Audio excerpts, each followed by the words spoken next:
Here we go! It's time for TSS Fantasy. It is Commissioner Cooper. Hold on. That's a big balls move. Do you want your title? Happy Sunday. Happy early morning trash football game. Yes! We're back, baby! Let's go! Feud with Aaron Rodgers. I almost got banned off TikTok for the thing that... Joe carried MCL sprain on his knee. He has had some nagging hamstring issues over the years. D. Lots of fun words start with D, like bye weeks.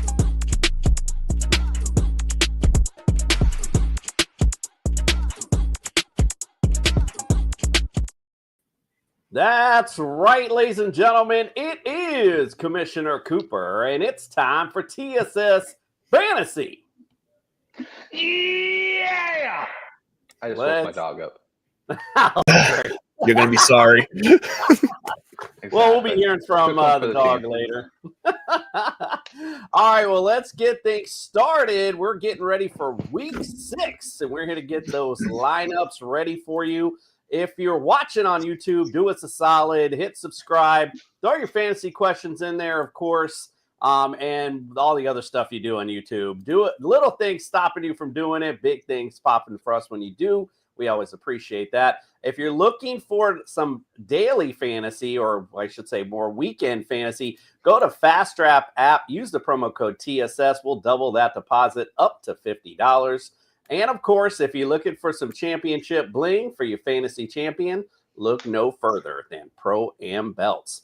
Let's get the introduction started. Welcome into the studio, Justin Jesus Herrera.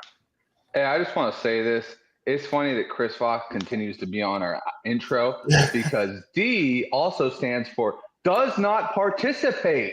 Motherfucker, get on the show. To be fair to Chris, after the third week when he said he had to work, I just stopped asking. So that's kind of like on me. You just as blocked well. your number like, or something like that. I was like, all right, bro. Like I'm done asking. Like enough's enough.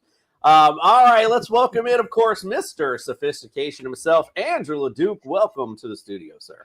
Happy Friday. Ooh-wee, I love it. What's that, champagne you're drinking or just wine? he just went for the bottle. Love it. There's Just no wine. sophistication going on there. He just went for it. 19 crimes. Yeah. Sophisticated, I swear. All right, well, look, we got a lot to talk about tonight. We got a busy week. I'm sorry. Are we still live for a quick second? I just want to say this real quick. Are we still live? I love how Commissioner's always ripping my shirts and everything. But Andrew's over here looking like a bona fide homeless man, fucking drinking a bottle of wine out of a bottle, and you ain't said a damn motherfucking thing. You should have put the wine in a paper bag. That would have been better. Well, I got. How about? Hold on. I got something. Keep talking. All right. There it is.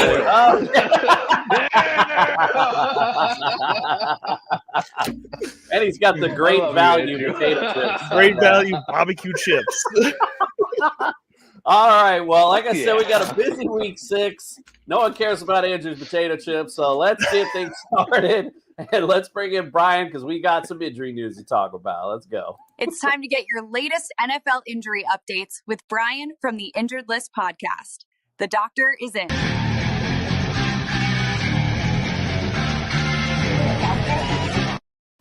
The doctor is in. It is week 6, and I know Brian's feeling good after last night. Welcome in, my friend. Can't you tell by look at the I got more teeth now. Look at the smile. By the way, that might be the most generic bag of potato chips I've ever seen, dude. My God, where'd you go shopping for those? Great value barbecue. Let's come on. I hope you didn't pay more than like 75 cents for that. That's like from Sam's Club.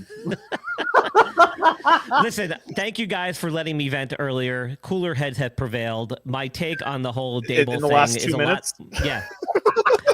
It's a lot more brought down. So here's the thing: like he stepped over the line. There's protocol in place. There's a reason why the players get taken into the medical tent.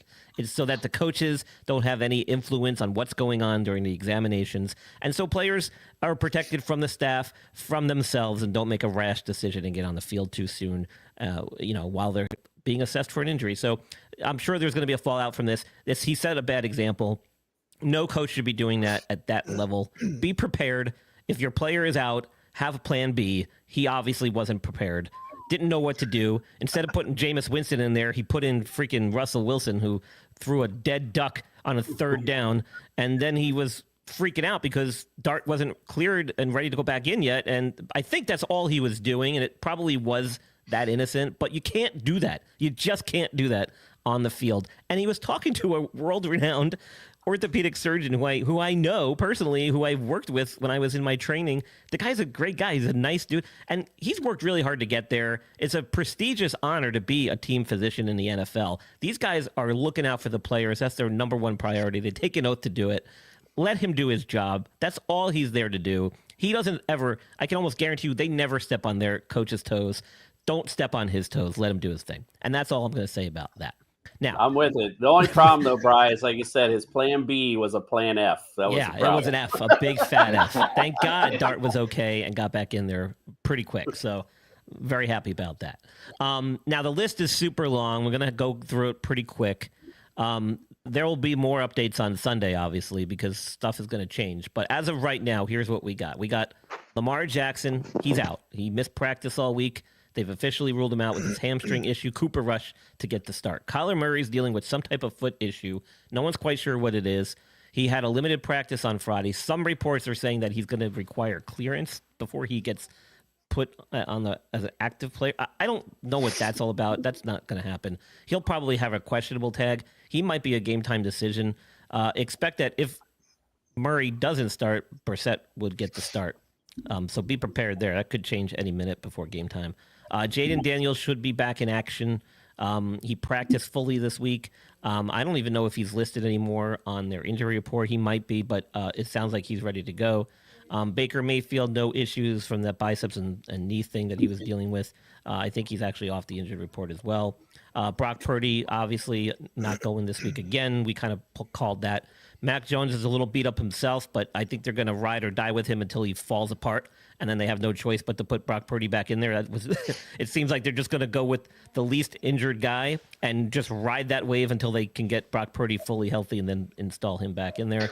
Unfortunately, they're going to just take a ticket at some point. Exactly. Take a ticket to be the 49ers quarterback. It's like, you drive the beater car until it just clonks out and doesn't run anymore, and that's what Mac Jones is right now for the 49ers. He's that beater car. Until the transmission completely falls out of the fucking Exactly. vehicle. So that's Mac Jones right now, and he seems to be okay with it. He's a backup. He knows his role, so that's cool. Running back position, you got Bucky Irving, foot, and then some shoulder thing that popped up out of nowhere. He's officially ruled out. It's probably going to be a couple more weeks before we see him. Now he's dealing with 2 issues. Chuba Hubbard, definitely ruled out. They're going to ride Dowdle again because he had a hot hand last week, and leave it to the Panthers to think that they're going to see that every week. So Chuba Hubbard is not coming back. They're going to give him an extra week to rest that calf. Amarian Hampton, IR, unfortunate news there. He'll be out for 4 games. Antonio Gibson, unfortunate news, ACL injury, IR, done for the year. Jalen Warren has cleared all injury reports. He should be back in action this week. Alvin Kamara listed as questionable, dealing with an ankle issue. It sounds like there's a lot of things happening behind the scenes that may be talking around trade talks, and Kendre Miller has been doing well for them. So that could be factoring into why they're kind of babying this ankle thing. Kamara traditionally hasn't missed much time due to injuries, but he's had some ankle issues in the past. He's going to be probably questionable. He may get limited snaps, but I think he'll play. Miles Sanders, knee, ankle, did not practice this week. I think he's officially also listed as out. Tyjae Spears got some action last week. We should see him get more action week 6. He's officially back activated off IR after a high ankle sprain in preseason. So he got a few carries last week, not much, but we should see his workload ramp up. CeeDee Lamb's still out. Kavontae Turpin, foot issue, he's out. Officially did not practice at all this week. Mike Evans, hamstring, officially out. Did not practice Wednesday, Thursday, or Friday. He's probably going to be out a couple more weeks. This is an ongoing issue for him the last few years. Terry McLaurin still has not practiced with his quad issue. He'll be out. Jawan Jennings is limited. He is going to carry a questionable tag. I think we should see him, but he might, again, get some limited snaps dealing with an ankle and then some rib thing that popped up again, out of the blue. Ricky Pearsall officially out. He's not going to be practicing. It's probably going to be at least 1 more week, maybe 2. Alex Pierce should be coming back from his concussion. He actually did get cleared this week. We thought he was going to be ready and cleared next week. He didn't, but he's been back to full practice this week. He's cleared officially. Darnell Mooney did not practice. He's still probably going to be out. I don't know if they've officially said he's out. It sounds like he's questionable still. I don't think we're going to see him. He's listed as day-to-day according to their head coach. Could be a true game-time decision, but I'm leaning toward him not playing. Jalen Coker is coming back off of IR from a quad issue. He missed the team's first 2 games. He was listed as questionable for last Sunday's matchup against the Cowboys. Designated to return to practice at the start of the week and then was a full participant the last 3 days. So I think we'll see him make his return. Christian Watson, no confirmed update on him as of yet. He is in the 21-day practice window from that ACL reconstruction. He's going to ramp it up. I don't think we'll see him this week. We'll have to see if he's ready next week. I think that'll be like week 2. Debo has been listed with some questionable stuff, healed thing, but limited practice. He'll play. He deals with this stuff all the time. The big news that came out today was Jamar Chase apparently was sent home early from practice, had some kind of undisclosed illness, officially now carrying a questionable tag. He was in team meetings. I think he did do like part of the walkthrough or something, and then they sent him out. I think it's probably just like a illness, like maybe cold congestion, GI bug, something like that. Nothing orthopedic or sports related. So hopefully he'll be suiting up and playing. We'll have to see what happens in pregame. Tight end position, Brock Bowers, still out. He's going to be nursing that for a few weeks longer. Bone bruise is the big thing here.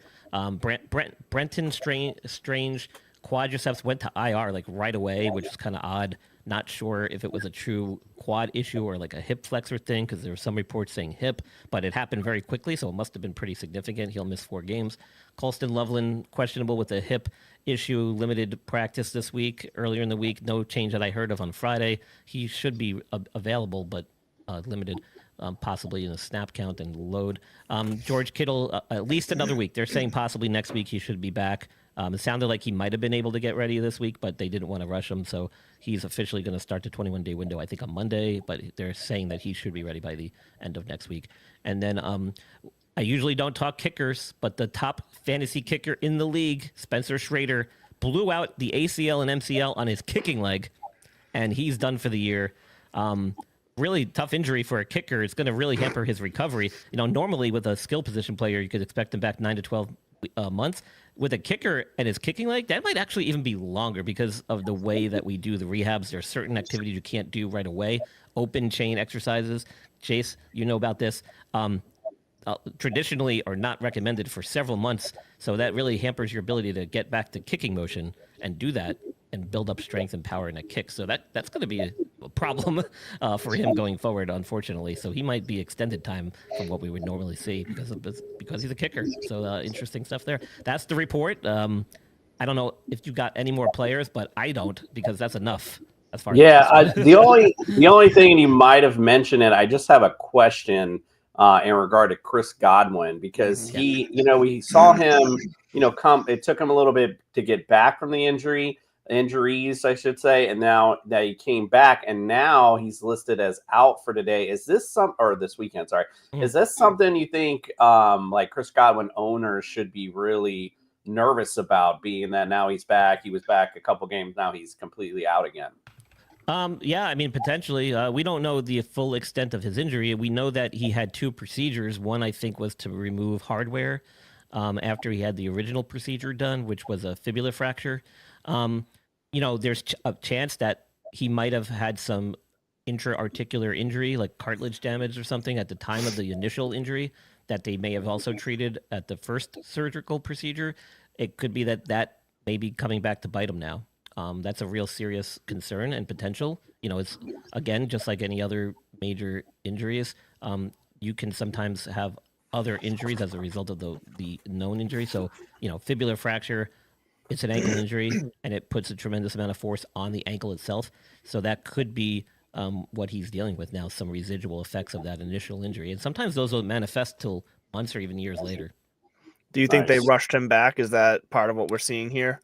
I don't think they rushed him back, because this happened toward the end of last year, and he had like most of off season to recover and didn't do at most like anything in the preseason. So enough time has passed that he should have been completely healed. Okay. And as far as I know, again, I think that second procedure was simply to remove hardware, so that's not unusual sometimes.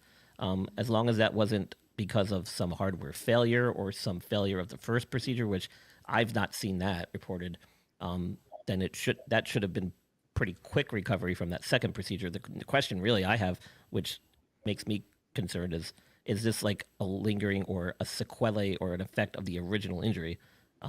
And that's a problem because that means that there could be some degenerative changes that may become chronic and may bother him throughout the rest of his career now, if that's what's happening. So if I'm a Chris Godwin owner, I am definitely trying to put him on the trade block. You got Mike Evans coming back soon. Plus, you got Ibuka playing well. So it might be time to see what kind of trade value you can get from him. All right, Brian, well, we appreciate you. Go follow Brian on all social media at That Injured List Podcast. And, of course, you will see him here bright and early Sunday morning, and we'll get you the latest in injury updates. So we appreciate you, Brian. And Sounds we'll good. see you next week, my friend. all right, As gents. we'll send Bri out. I don't want to be too loud, but good job on your Giants. And we'll see Bri out tonight with our friends from NeuroGuard Plus. Dr. Michael Hutchison has harnessed the latest in neuromuscular dentistry and impact technology to develop a mouthguard that does more than protect. It enhances. NeuroGuard Plus isn't just a mouthguard. By focusing on the jaw's physiological position, it provides an added layer of neuroprotection, significantly reducing the risk of sports-related neurological injuries. All athletes should be using a custom mouthguard designed to their bite position. NeuroGuard Plus was created as a means to maintain your physiological jaw position regardless of your bite. The appliance is designed to optimize your upper-lower jaw relationship to improve your strength, your balance, your oxygen intake, and drastically lower your chance of a concussion. Independent studies have shown that the NeuroGuard Plus will provide you with improvement to both upper and lower body strength. The same improvements were not present with a common mouthguard.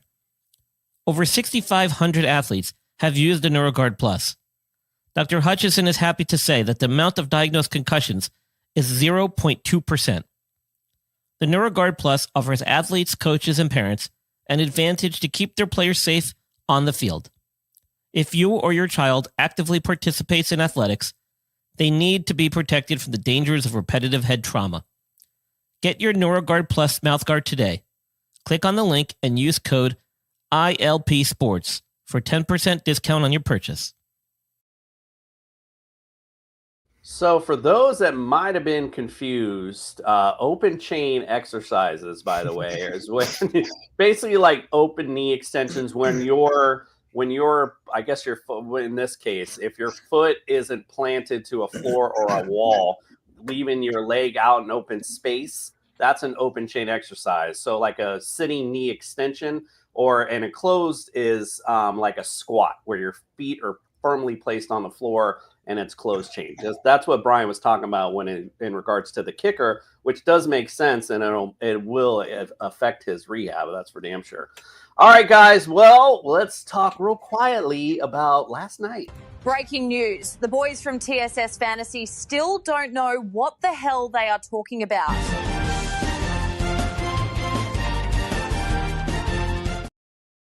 So last night, another example of why do you listen to experts? Because they don't know shit. Nobody had the Giants winning last night, except for me on our picks. Of course, I was the lone wolf, the only one who picked the Giants. You know I'm full of shit, right?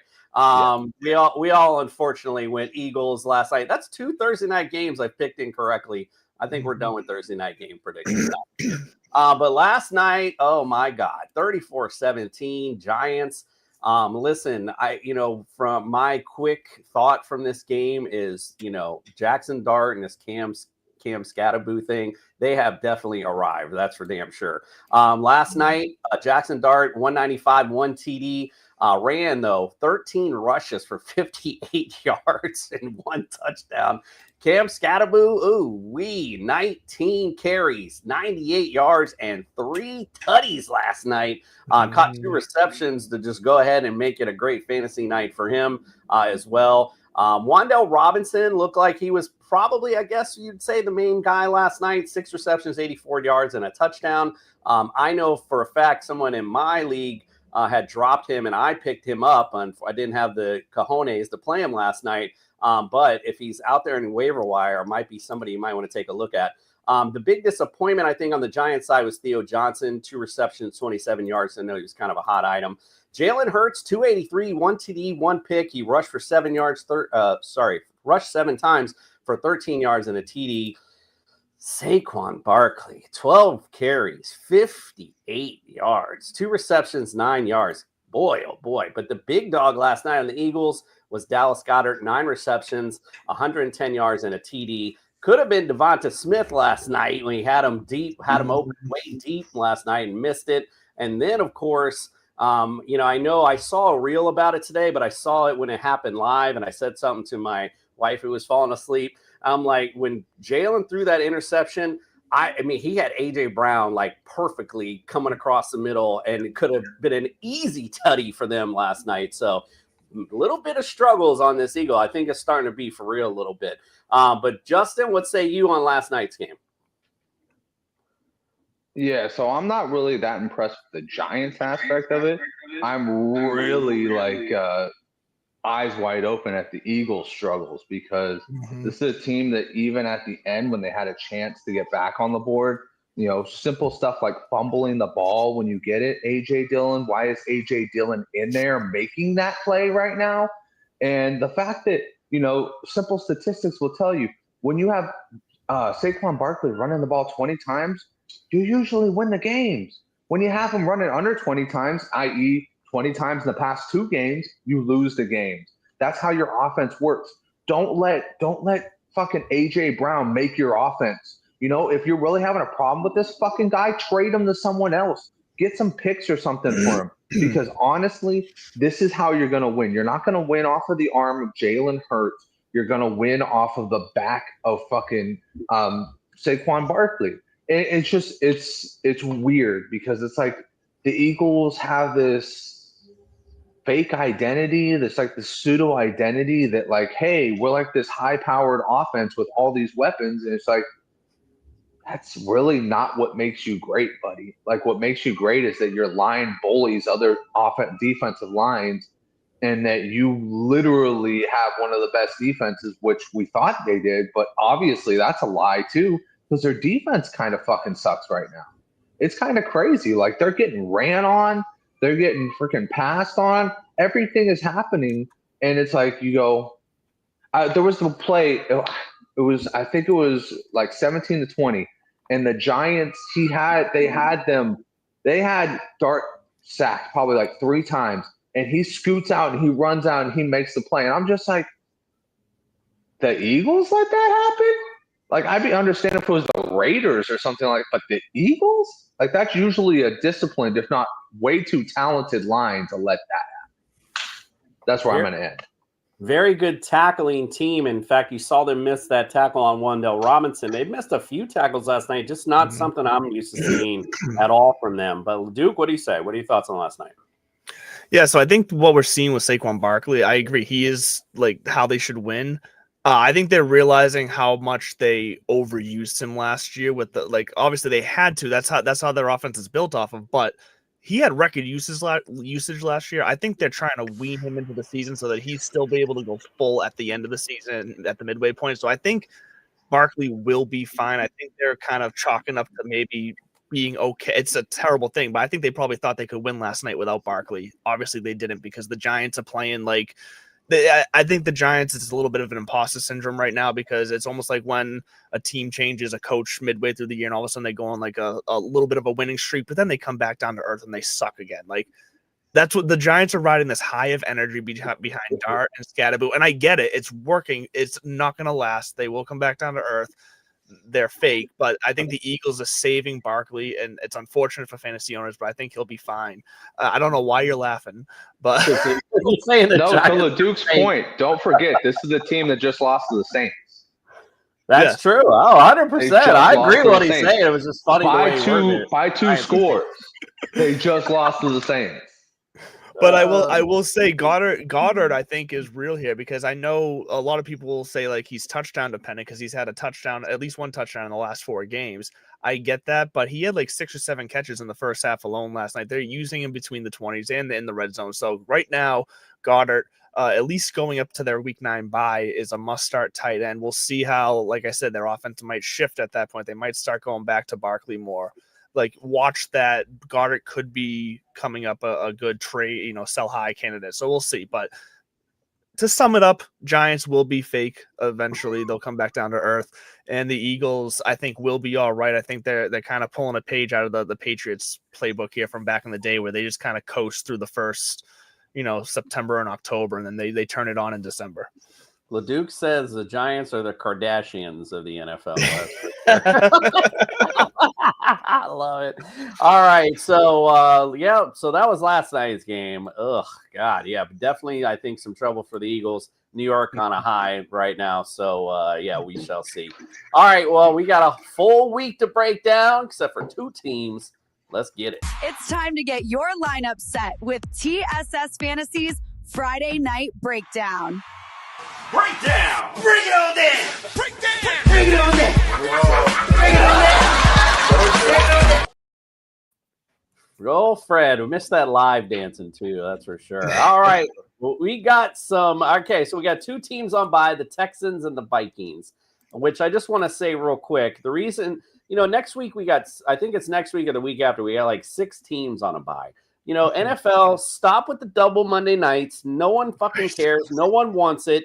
And start, let's put these bye weeks a little, because 6 fucking teams, like, Jesus. Anyway, don't they know we got fantasy teams demanding? So, like, what's going on? All right. Literally the only reason people tune into the NFL anymore. Fantasy football. Come on. It's fair.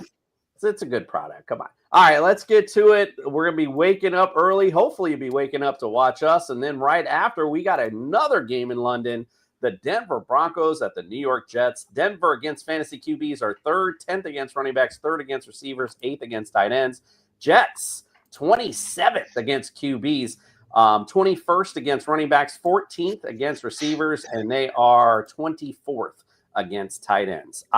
Trying to remember now who I said home and away. Whoever's got home. All right, Justin, go ahead. Take it away. Tell me about the Jets. Yeah, so I'm not really thrilled by having the Jets in this one. So one thing, the Broncos have the highest rate of blitz, it's the highest rate of pressures, and they're top 5 with blitzing. And guess who doesn't handle either one of those well? Justin Fields. Completion percentage against blitz, 30%, 33%. Completion percentage against any type of pressure, 56%. Both of those numbers are almost outside of 32 quarterbacks. So that means he's like 33rd with blitz percentage, and he's like 27th when pressure situations. So what are we going to do here? What do you think the Broncos are going to do? They're just going to bring the pressure all day long. I don't like playing Justin Fields unless you have like a 2 QB league or you're super desperate. And honestly, that kind of hits home for Breece Hall as well. I know a lot of people don't want to hear that, but I don't think Breece Hall is anything other than maybe reliable flex at this point. He has good days, but I don't think the Broncos are going to be a good day. I think the only 2 people you can actually start, Garrett Wilson and Mason Taylor, seems to be a strong candidate to be the most consistent tight end of the year.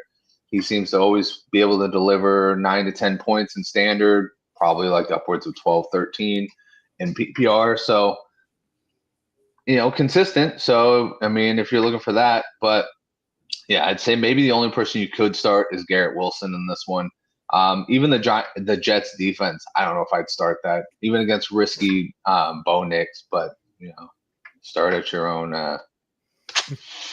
peril, I guess. That's the Jets. The Jets are in peril. They're in purgatory. Every time I see a Jets game, I just go, yeah, these guys they live in hell. They gotta watch this product. One thing I wanted to mention, and sorry, Brian, because it took me a minute, since our account is still suspended. I still don't know why. on Twitter. But he said he just saw this on Twitter, and then I finally got a chance to look through it. If you want to go in the comments, you can see Miles Sanders has been ruled out for the entire season. So if you got some Jaden Blue ownership, you might be heading up your scale a little bit. So just Phil Maffa, when he gets back, is going to be the steal right there. Phil Maffa, look out for that. I'm also not a guy who pats myself on the back, but if you played our show in the summer, someone told you that Mason Taylor, because they ain't got shit else other than Garrett Wilson, was going to be a decent player. So yeah, you were stroking that former Miami cock right there. That's what you were doing. Just because Sean Taylor was the second, or what is it? What was his name? It wasn't Sean Taylor. What was the linebacker? Jason Taylor, just because Jason Taylor was the best looking man in Miami for a long period of time. That's why I chose my haircut. So it kind of looked like Jason anyway. But seriously, that was part of my analysis. So is that there really isn't there is no number 2 right now in New York, and I didn't see it happening. So anyway, all right, LeDuc, what say you on the Denver Broncos? Yeah, so Bo Nix has been disappointing this year. It's not like he's been terrible, but he's not a must-start quarterback right now. Obviously, 2 QB, super flex, he'll be fine for that. He gives you somewhat of a floor.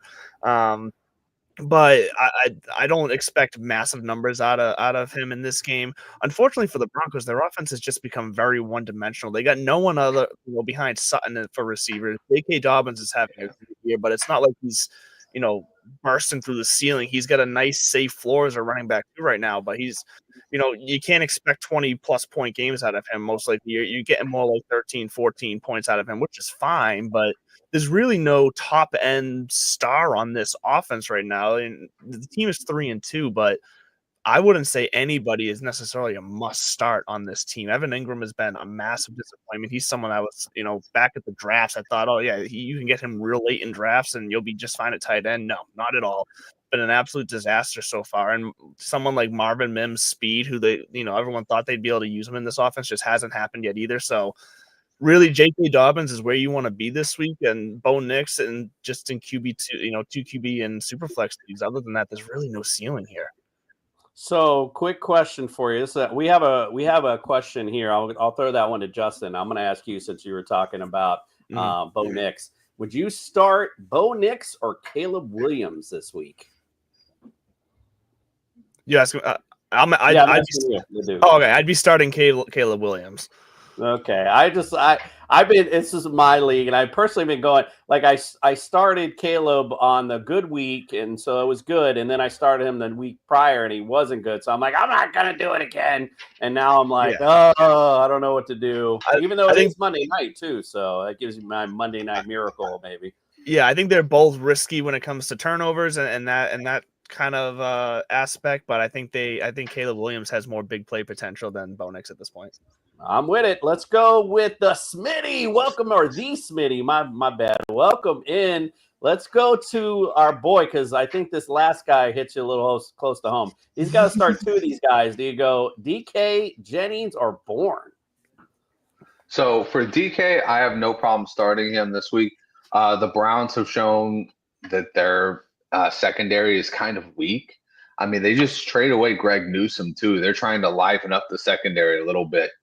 I mean, Justin Jefferson lit them up. Everybody kind of just been lighting them up.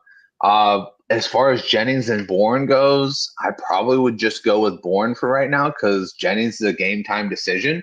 And knowing the luck of all 49er fans at this point, he will be a game time decision for the next 3 weeks and be held out for the next 3 weeks. So just go with the guy who's playing. And they pretty much play the same role. So whoever ends up playing, play that guy. That's what I'd say. No Pearsall this week as well. So, right. Yeah, I think, and Bourne had such a great week last week. So, all right, let's get to the next game. This is an interesting one. Seahawks at Jacksonville. Seahawks against fantasy QBs are 17th, 24th against running backs, 11th versus receivers, 30th against tight ends. Jacksonville, 22nd against QBs, 18th against running backs, 21st against receivers, and 14th versus tight ends. LeDuc, what say you about them Seahawks? Seahawks are frustrating because the Kenneth Walker and Zach Charbonnet show is a nightmare because every week they end up with basically the same amount of points, which is like 11, 12, because Charbonnet gets all the goal line work. Kenneth Walker gets everything in between, but no passes. It's absolutely frustrating. Kenneth Walker was supposed to have a big season, and he's just not. He's not going to get the chance to get touchdowns, and it's absolutely frustrating. Sam Darnold has continued to look good here, leaning on JSN. Cooper Kupp has had some flashes, but I think this is exactly what we tend to see out of veteran wide receivers at his age right now, where he's going to have a week where everything just feels good and is going to be all right. But most weeks you're going to get a floor game out of him, which at this point is, 7-8 points, I'd say. So I'd say the biggest surprise to watch as a streamer tight end is going to continue to be AJ Barner. I think if you got bye weeks, which we're getting into definitely next week as well, Barner's someone that you could slide in there. I'm not ready to call him an every week starter yet, but the past 2 weeks he's looked very good, gaining confidence with Darnold. So definitely I would stash him for some bye weeks for sure. Yep, indeed. Yeah. So I was going to say, and I totally forgot. Justin, what say you? I'll remember maybe when Justin starts talking. Move along. Let's talk about Kick it in early today. Kick it in early. What do you think about the Jags this week? Oh, I know what it was. Real quick, no Meg Zone tonight, unfortunately. Meg's sounds like she's got COVID. I've been talking to her all week, and she's just been out of it. So I was just going to say, it's lucky we don't have a Meg Zone tonight, because we would have definitely saw Cooper Kupp on there because she can't stand them. All right, what do you think about the Jags, Justin? Yeah, so I like this is a bounce back week for Brian Thomas. I know maybe it's not a full on bounce back week because he had an okay game last week, but I really think this is the game we get an end zone for him. I like him against the secondary. The secondary is absolutely trash, and is also panked up. Devin Witherspoon, he's good, but everybody else in that secondary is way overhyped. Tariq Woolen is about as good as, a third stringer on any other team on the Saints or something like that. He's just not very good, but they've hyped him up to be a better player because he's like 6'4". But anyways, quit ranting about that, Justin. Tell us the facts. I'll stick with ETN. I think he's a good play. Lawrence, hopefully that hype train gets going with him. I think he has definitely some top 12 play this week. And then, kind of the wild card here, I want to see more Travis Hunter. He had a hell of a catch against the Chiefs. I want to see more of it. And I think, at this point, you set him down, you go, hey, you're way more effective for us, and our game plan and us winning could be much more beneficial if you were on one side of the ball. And then you tell him, get on the offensive side of the ball and quit your fucking bitching. Because you're in the NFL right now and you're only on a rookie contract and you're not earning anything right now because you look like shit because you're trying to play both ways. Well, but don't do it now because I just dropped him. So you already messed up. You dropped him and Mike picked him up. But it's all good. Mike's an 0-5 land, so it's not going to come back to bite you. Right. But anyways, the one thing I'll say on this one, the Jaguars defense, while I don't think they are absolutely for real, they literally just played this offense. It's called the San Francisco 49ers offense, and they had 2 picks in that game, and they had a ball on defense. So look for that to be something that can be replicatable here. I don't know if it's going to be 2, but I can definitely see Sam throwing at least 1 to the Jags because they love those crosser routes, and Jaguars seem to have been able to time that out with Purdy last time. So, all right, sounds good. And to your earlier point, yes, no more ranting. It's 9:40. We've done 2 games, so let's go. All right, Chargers at America's team, the Miami Dolphins. Chargers against fantasy QBs are 11th, 4th against running backs, 4th against receivers, and 5th against tight ends. America's fart on defense. It's been against QBs. They are 30th, 28th against running backs, 7th against receivers, but I think that's, again, an anomaly because they can just get and run all over, and 25th against tight ends. So, Justin, what say you about America's team? How did they lose that game last week? Like, what the fuck? Come on, bro. I'm just playing with you. It's No, the he's not. NFL. Shit happens. Shit happens when you're shitty. That's what's happening. But anyways, in this game, I think it's gonna have to be Tua time all the way. I actually, in one of my leagues where I'm very healthy at running back, I have a good amount of good running backs. I am sitting A-chain for Javonte Williams, and I am okay with it because I feel like that's the better option. Do like Jayden Waddle, and if Darren Waller, I don't know if did the doc speak on Darren Waller, because I don't know if he's healthy, what the fuck's going on, if this is just a curse of being Darren Waller, but he shows up with a question mark, and then you kind of go, no, you were doing so good. Like, what are we doing? But if he's playing, definitely playing. And then the defense, don't even think about it. Yeah, please don't. All right, let's talk about them Chargers.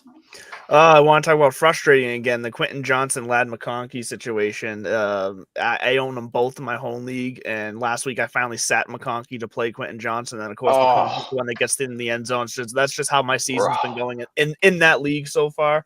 But I do feel like McConkey is on it. He's gonna be coming back here soon because Keenan Allen's slowly going back down and his regression. McConkey's still getting, at least 5 targets a game.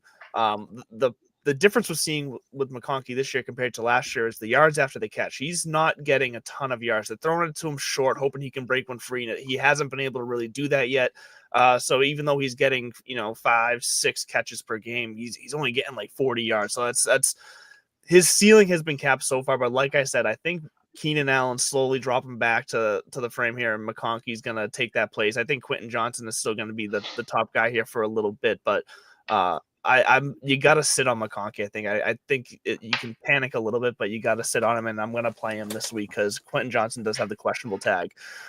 Justin Herbert, fine, but the Hassan Haskins and Kamani Vidal, I think that's going to be a pure 50-50 split. Don't play. I don't think you can play either one of them until we really see how this shakes out. But that feels like an absolute disaster waiting to happen there.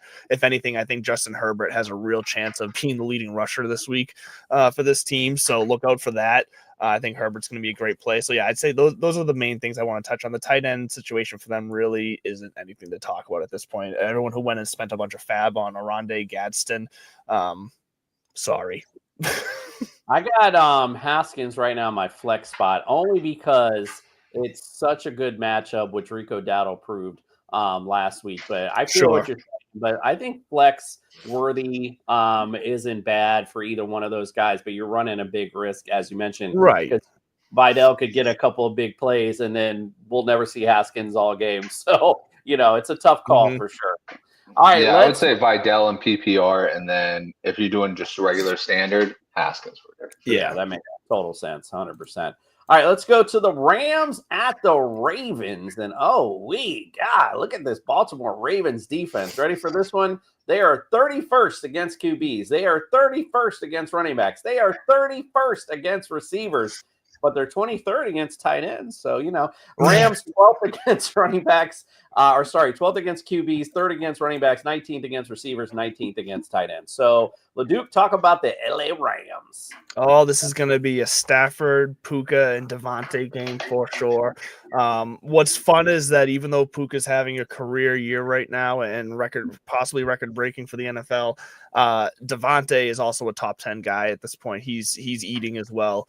I forget the exact numbers, but Matthew Stafford is basically the key to record-breaking receiver seasons because he did it for Calvin Johnson. He's possibly doing it for Puka now, and he did it for Cooper Kupp a couple of years ago. So Matthew Stafford is the key, the secret, whatever you want. So Stafford, Puka, Devontae, line them up, and then Kyron Williams is a nice safe floor running back for you. He's a guy with the injuries into the running back field right now. You got to keep starting him, but those are your main guys. Everyone, I'd feel safe with everybody on this team this week. Justin, the Cooper Rush-led Baltimore Ravens. What say you? Not a fucking player. Not a player. You heard me. Henry. You heard me. Not a fucking player. I don't care because you know what fucking has in it? King. And I don't even want the king in there. Down with This the is going to be king. a massacre. This is going to be bad. Oh my, oh my. All right, well, let's move to the next one. The Cardinals at the Colts. Cardinals against fantasy QBs are 5th, 22nd against running backs, 17th against receivers, 22nd against tight ends. Colts 6th against QBs, 6th against running backs, 28th against receivers, and 11th against tight ends. So, Justin, what say you on the Colts? I like just about every Colt. So I love that I get to actually talk about players in this one. I like Taylor, 100%. Danny Dimes, give me that all day long. Michael Pittman has been a revelation for fantasy. Are you kidding me? When you got this guy at the wide receiver 3 value, because we all thought Danny Dimes, myself included, was going to be a joke, looking like wide receiver number 1 out there for that value. And then Tyler Warren, he's probably the only one right now that I'm kind of iffy on. And I'm not really iffy on him. I just don't know if he's got the upside that we all thought he was going to have after the first 2 games. So, yeah. And even the defense, give me that defense all day long. This Cardinals offense was going up against a joke last week, and they still kind of found a way to fumble the ball away into the end zone. So I'll get everybody on this Colts team except for, I'll say, no Alec. Don't give me Alec Pierce, and don't give me Josh Downs in non-PPR. Yeah, I haven't seen any. I haven't seen much Alec Pierce this year. It's kind of strange. What do you think, LeDuc, about them Cardinals? Really, the only interesting, obviously, Trey McBride must start. I'm not going to mention really him. There's no way Michael Carter should be a solid flex with the ceiling of an RB2 this week. There's no way a coach who slapped around his running back after fumbling into the end zone is going to play that said running back too much in this game. So Michael Carter should see plenty of work against this Colts defense. But when it comes to Marvin Harrison and Kyler Murray, until Murray stops trying to catch the ball with his face, I can't trust either one of them. Marvin Harrison looks lost out there, and Kyler Murray looks even more lost trying to lead him around. So this is tough. Trey McBride somehow is still probably tight end 1 at this point, even in this offense. It's pretty remarkable that he is. But Michael Carter could have a nice bounce, big game for you this week in the flex spot. I had to switch over so that way Justin looks like he's stroking Miami cock. All right, let's go to the next one. Now, yeah, but you guys keep changing. Now I got to keep changing my headline. Now I got to come up with another joke for Justin. I moved over real quick. All right, let's go to the next one. The Cowboys at the Panthers. Cowboys against fantasy QBs are dead last, 32nd, 27th against running backs. They're dead last against receivers, 16th against tight ends. Carolina, 9th against.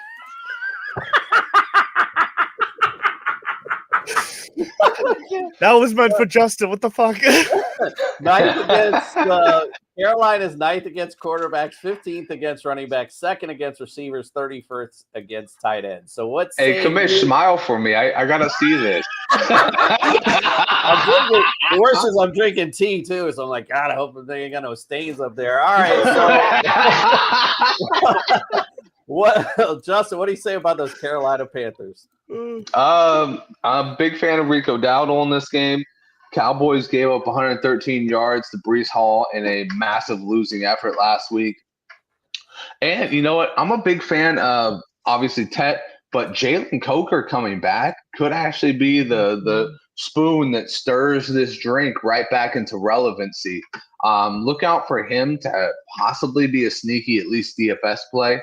And then, for me, I'm still not trusting Bryce Young, as hard as it is to look at these options and go, I want all these guys on my team except for the quarterback, because not only is he like 5'2", but he's just the worst under pressure.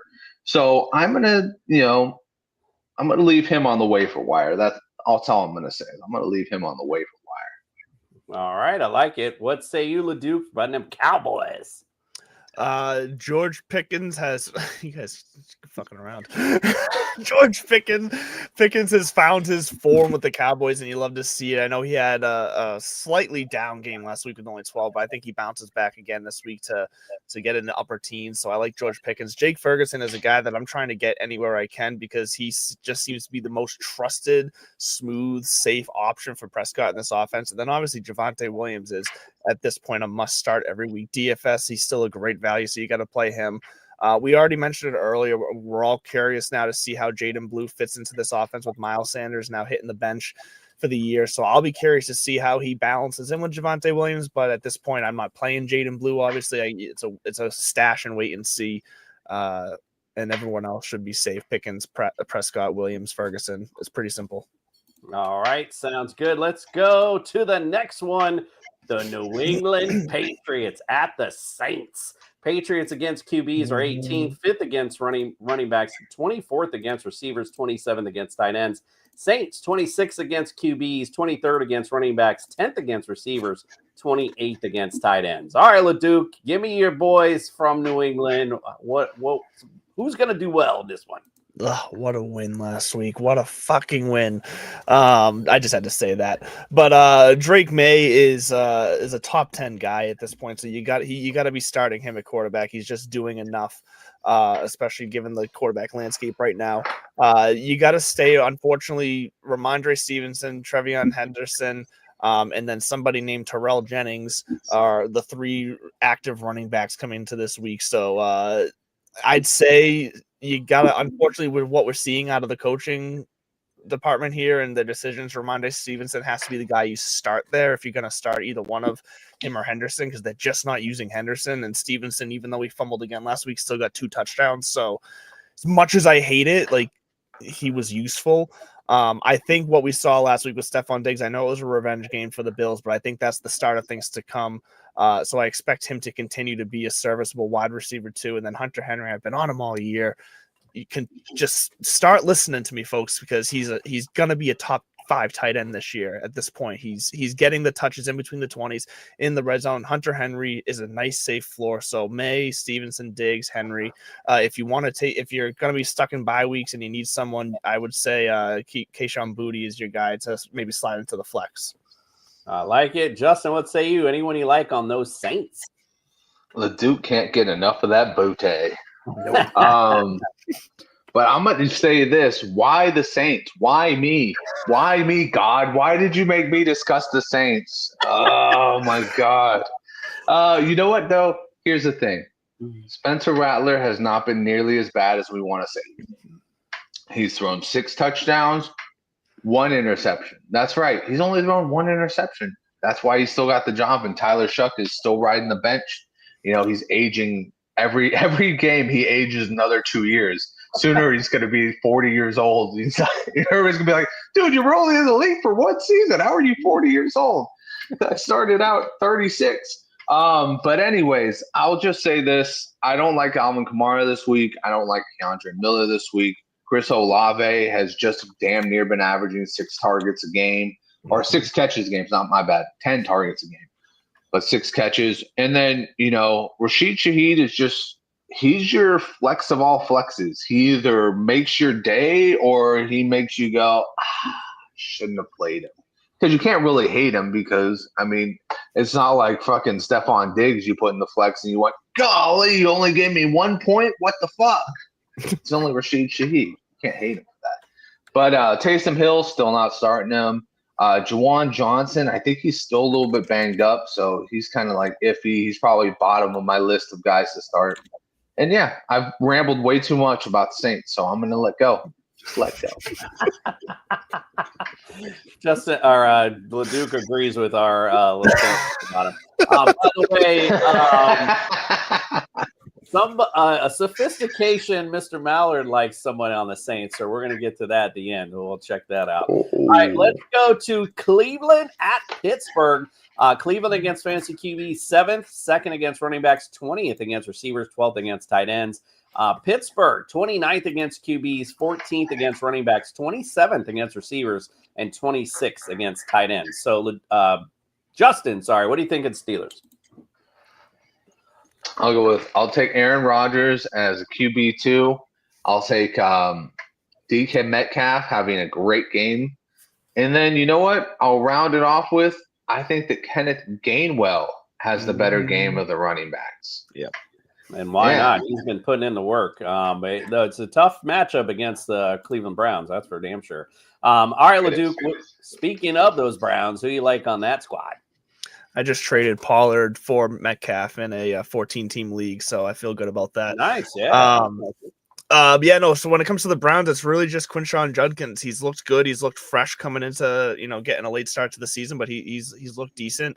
Other than that, the receivers suck. I'd like to see the problem with the tight ends is that they're both Njoku and Fannin. They're very serviceable for fantasy, but it really just is about which one of them gets the touchdown each week, and you just can't predict that. So there's better options out there for guys you probably got at similar value off the waiver wire or cheap in the draft. So it's really just Judkins in my eyes. So just real quick, I just wanted to bring something up since we were since you brought up trades. Listen, if you got guys in your league that are 0-5, okay, and it's not Mike Justin. Before I go on my rant, they're 0-5. They have talent on their bench, and you send them a trade that it was okay. I mean, it wasn't nothing crazy, but I'm like trying to start negotiations, and when they say to you, they text back, "Nah, I'm good. I think I'm just going to ride this to the toilet bowl." And I'm like, bro, it's like almost $500 in our league. And you're just pissing that away? Okay, thank you for your donation, you fucking moron. All right, anyway. Andrew, though, I'm gonna say this from the heart because I've gotten one of Commissioner Cooper's trades before. It makes you go, it made me go, nah. That was just my response. Nah. And I didn't want to hear any more of that bullshit. Start of the negotiation. Like it's a negotiation. I'm not going to call my highest bid first. I'm going to go low, and then we start talking, and then we go. Like, hello. Anyway, all right, let's go. Titans at the Raiders. So Titans against fantasy QBs are 8th, 30th against running backs, 25th against receivers, 10th against tight ends. Vegas, 21st against QBs, 20th against running backs, 29th against receivers, and 6th against tight ends. So since you just traded away Pollard, I'm not sure we're going to hear about him on this Titans analysis. What do you think, LeDuc?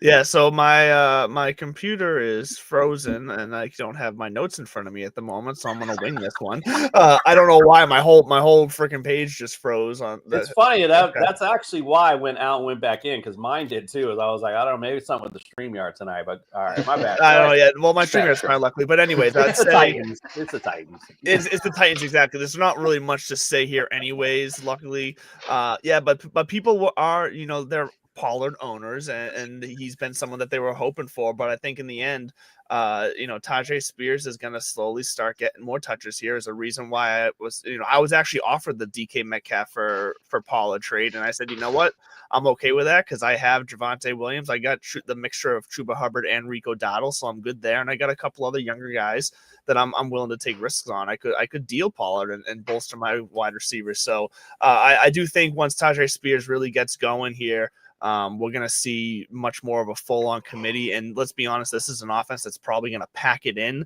the further we get into the season anyways. So this week alone, though, you can't. I can't play any of these guys. I really can't. So, Justin, after you went off last week on the Raiders, is there anyone you like on this squad this week? Ashton Genty. I think Ashton Genty has a really good chance to have a good game. This Titans defense is kind of trash. But yeah, everything else, no. They've been trash. Leave it in Las Vegas.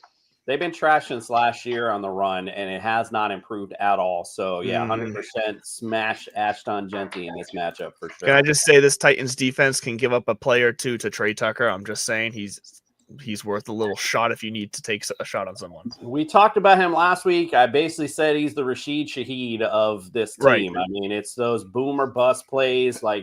Great high ceiling if he hits, but a very low floor if he doesn't. So I think the biggest issue has been that their left tackle went out.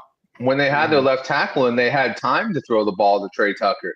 Fair. Now Geno's got no time to throw to him. He's literally just like getting in and It's like that oh fuck thing when he like you've seen the clip where fucking Aaron Donald's coming into the backfield and he's like, oh my God, he just throws it away. That's him every play now. That's true. That's funny. I like that. All right, let's get to one to hit home for Justin. The 49ers coming down to Florida to face the Tampa Bay Buccaneers. I'm excited for this one. QBs, against QBs, the Niners are 10th, 13th against running backs, 12th against receivers, 15th against tight ends. Bucks, 28th against QBs, 12th against running backs, 13th against receivers, and 21st against tight ends. Let's flip this up a little bit. Let's give Justin his due. Talk about those 49ers. Oh, see, I was prepared to do the Bucks. I mean, but anyways, I'll do the 49ers. Okay, yeah, I'll do the Bucks. So Baker Mayfield, get him in your lineup. He is going to have a great game, a absolutely great game. Honestly, Emeka Egbuka, put him in your lineup. Rashad White, put him in your lineup. It's gonna be. I'm not even lying to you. It's going to be a really high-scoring game for both teams. I hope my team comes out with the last score and puts the win in, but it's going to be just an absolute slugfest. Looking forward to it. And, the worst-case scenario is for your fantasy teams, you have all these Bucks, and, you just have to deal with the fact that I'm crying on the inside or I'm crying on the couch. Just don't think about it. Just don't think about it, and you'll be fine. But if you got any Bucks, put them in the lineup, except for obvious the ones that are injured. Emeka Egbuka is a huge smash start for me. It would not surprise me to see him the number one receiver of the week. I'd in fact put him in our Sunday morning cartoon, but I know the AI could not pronounce Emeka Egbuka. So. Let's go, LeDuc. What do you think of those or Justin's 49ers? It does feel like it's going to be another kind of high week for the Mac Jones experiment here, as much as I hate to say it. But let's be honest, even when he was a Patriot, everyone was saying if there was an offense that he would land soft in, it would be a Kyle Shanahan offense. And it always made sense, and it continues to make sense. So with Pearsall out and Purdy out, I actually do think Bourne is going to be just fine this week. I think I don't think he'll necessarily go off for as much as he did last week, but I think Kendrick Bourne will be just fine as a flex guy this week, or maybe even the ceiling of a wide receiver 2. So definitely a wide receiver 3. So Kendrick Bourne and Christian McCaffrey are for sure starts. I do think there's still other better options than Mac Jones for quarterback for fantasy reasons, but if you really had to start him as a super flex or QB2, it shouldn't be the end of the world for you. The toughness that Mac Jones showed the last time he played, I'm excited to see him versus Baker. Like, that's just, I think that's a really cool matchup. So, all right, if Fred was on tonight, he'd call this the SWAT of the week. The Bengals at the Packers. Bengals against fantasy QBs are 23rd, dead last against running backs, 23rd against receivers, and dead last against tight ends. The Packers, 15th against QBs, 8th against running backs, 16th against receivers, 29th against tight ends. LeDuc, who you like on those Bengals? Nobody. Let's be honest. Joe Flacco's going from the Cleveland Browns to a much worse offensive line in the Cincinnati Bengals. He's already going to get the start this week. So that tells you right there, it's most likely going to be a shortened, limited playbook for this offense. So we should see a decent amount of Chase Brown in this. But with Jamar Chase being sick, I don't think Flacco's going to be able to feed T. Higgins all that much. I think the Bengals are in for a long day and not a lot of offense. I hear you. I'm with that. What do you think Justin, on those Packers? Yeah, I can't say that Andrew was wrong about that. I like the Packers defense. Packers defense already throttled Flacco once before. They kind of fumbled the game, and I don't think they'll do it a second time. You gotta love Jordan Love in this game. Josh Jacobs might be RB1 period this week. You look at the opportunity he's got here against a freaking Bengals team is just absolute ass everywhere. And then I still can't figure out who the Packers' number one guy is other than maybe Tucker Kraft. I have a feeling usually out of bye weeks, that's when you see rookies kind of like elevate their game. So I'm kind of looking for maybe a Matthew Golden breakout week, possibly. But other than that, I mean, I don't know if I feel safe starting them. But, if you're in a real pinch, maybe Romeo Dobbs. Mm-hmm. All right. I like it. Let's go to the matchup of the weekend. The Lions at the Kansas City Chiefs. Lions against fantasy QBs are 16th, 7th against running backs, 26th against receivers, 13th against tight ends. Chiefs, 19th against QBs, 16th against running backs, 9th against receivers, 3rd against tight ends. Justin, what do you think of those Chiefs?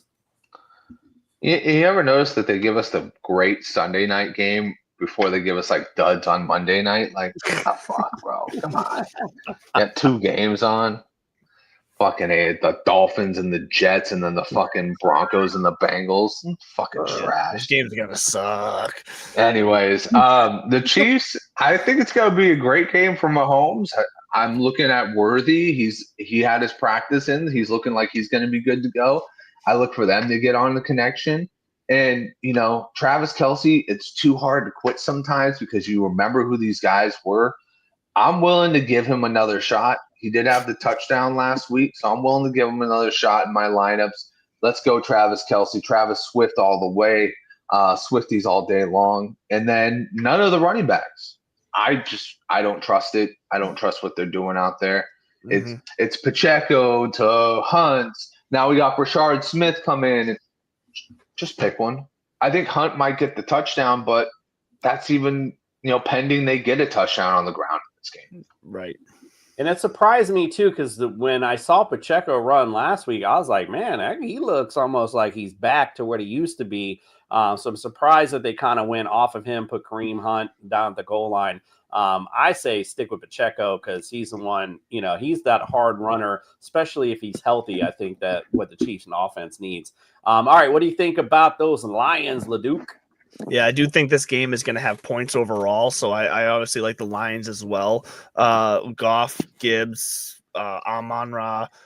I'm less on Laporta. I mean, I know Laporta is Is it just me, or does it feel like Laporta is just having a? I mean, he is having a quiet season last year. This past week, he finally kind of broke off, but the targets are just way down compared to last year. So, like, I'm not super high on Laporta. I think they're going to get it done with Amon-Ra and passing to the running backs this week. So I like Jared Goff. I like Amon-Ra, and if you need to take a shot, I think there's enough points that are going to be scored in this week that maybe Jameson Williams pops off out of nowhere, but you definitely can't trust that. It's really going to be the running backs and Amon-Ra for sure this game. But this game should yield some fantasy points. Yeah, I'd put the kickers in to slow it all in. We're going to see a lot of points, right, I think. So, yeah, I'm with you on that.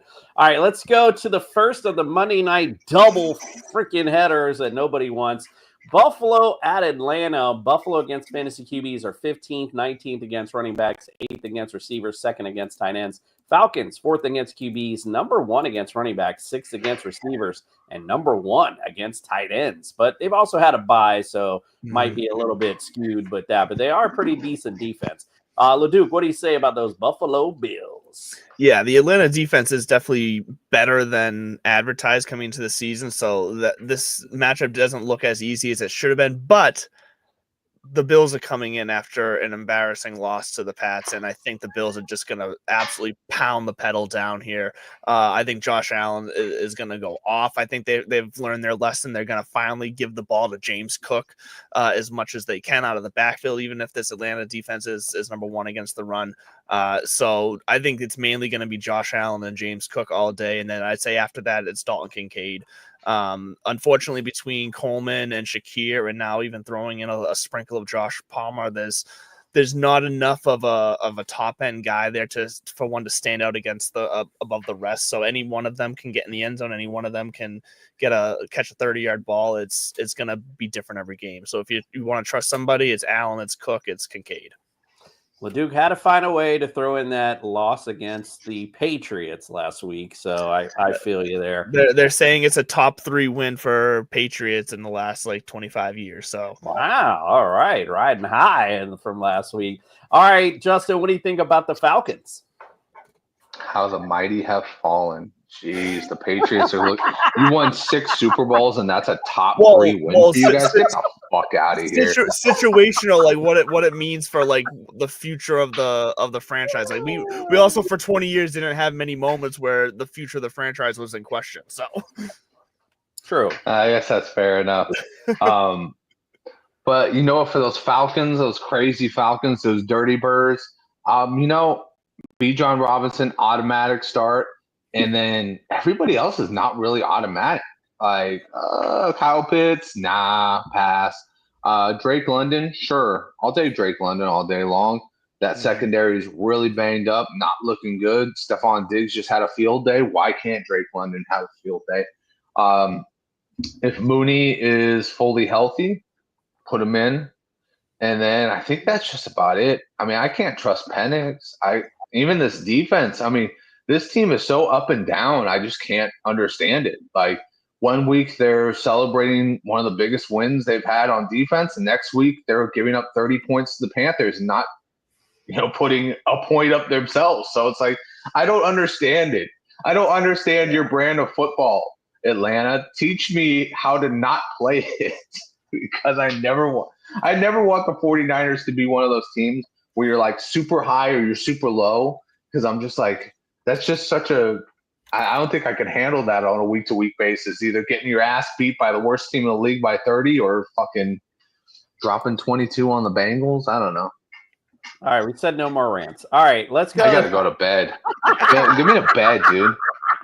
Gosh. All right, let's go to this matchup, which I'm now that I'm looking at it, I feel like it might yield some good fantasy points. It might be at least it's a great game. At least enough to stay awake for on Monday night. Chicago Bears at the Washington Commanders. Against fantasy QBs, the Bears are 25th, 29th against running backs, 18th against receivers, 18th against tight ends. The Commanders, 24th against QBs, 11th versus running backs, 22nd versus receivers, 17th against tight ends. Justin, who you like on those Commanders? Jaden Daniels, Zach Ertz, Bill Krosky, and Terry McLaurin, is he not playing? I should have asked Doc about that, because I saw he was like they were talking about he might, but he's questionable. But when you look at him on a fantasy lineup, he's got a 0 behind him. Yeah, he missed practice today, so I'm assuming he's not going to play. I don't think he's practiced at all this week. Okay. Well, then, I think that's just about it for me on that one. Yeah, speaking of Zach Ertz, did you guys know? I can't find the thing, but he had his career long, the 122 consecutive games with a reception snapped last week. I mean, that I forget what they said. It was crazy. I was like, wow, that's insane. So hats off to Zach Ertz for sure. All right, Leduc, who you like on these Bears? It's really Caleb Williams and Roma Dunze. They're the main guys. I think they're going to continue to pop coming out of the bye week. Justin, you mentioned earlier, rookies out of the bye week. I'm looking for Luther Burden to leapfrog DJ Moore here very, very soon. But if not this week, I think we're going to see the start of it this week, and it's going to come to fruition over the next couple of weeks. So watch out for that, because I think this offense is really liking the big play style of offense, and they're riding that. So Williams and Adunze for this week, but keep an eye on Burden. Other than that, the running backs are nothing to write home about, and Colson Loveland has been a disappointment. Watching DJ Moore run out of the backfield just makes me say, just trade him. Like, what are we doing with this guy right now? I mean, I think that was when they interviewed Darren Waller about his, when he was talking about they were having him lining up in the backfield, and he was like, forget this. And I'm sure DJ Moore is feeling the same thing, bro. It's just like, that's crazy to me. All right, well, it's the end of the breakdown, and if you've stayed with us, we have a nice treat for you. Our boy, Andrew Leduc, got a little sophisticated, if you know what I mean, and pulled out some sophisticated starts for you this week. Let's check it out. Take a swig. It's time to bring some sophistication to your fantasy lineups with Mr. Mallard.